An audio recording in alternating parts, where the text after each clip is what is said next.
रामायण की कहानी। बहुत समय पहले अयोध्या राज्य में दशरथ नामक एक बुद्धिमान और कुलीन राजा राज करते थे। उनके 4 पुत्र थे, राम, लक्ष्मण, भरत और शत्रुघ्न। सबसे बड़े राम अपनी दयालुता, साहस और सत्यनिष्ठा के लिए प्रिय थे। उनका जन्म रानी कौशल्या से हुआ था, जबकि लक्ष्मण राम के प्रति परछाई की तरह समर्पित थे। जब राजा दशरथ ने राम को अगला राजा बनाने का फैसला किया, तो उनकी एक रानी कैकेयी ने उन्हें उनके 2 वरदानों की याद दिलाई।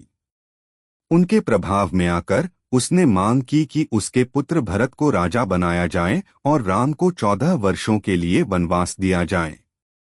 अपने वचन से बंधे हुए दुखी राजा ने उनकी बात मान ली। राम ने बिना किसी विरोध के वनवास स्वीकार कर लिया। उनकी पत्नी सीता और उनके वफादार भाई लक्ष्मण ने उनके साथ जाने का फैसला किया। दोनों ने मिलकर महल छोड़ दिया और वन में रहने लगे, एक स्थान से दूसरे स्थान पर घूमते रहे। वन में लंका का राक्षस राजा रावण सीता की सुंदरता पर मोहित हो गया। एक सुनहरे हिरण के छलावे और अपनी जादुई शक्तियों की मदद से उसने सीता का अपहरण कर लिया और अपने राज्य की ओर भाग गया। राम और लक्ष्मण बहुत दुखी हुए।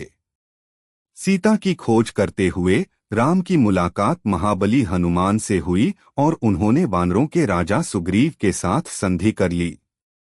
हनुमान समुद्र पार करके लंका पहुंचे, जहां उन्होंने सीता को एक बगीचे में कैद पाया और उन्हें आश्वासन दिया कि राम उन्हें लेने आएंगे। राम ने हनुमान और वानर सेना की मदद से समुद्र पर एक पुल बनाया। इसके बाद राम की सेना और रावण की शक्तिशाली राक्षस सेना के बीच एक भीषण युद्ध हुआ।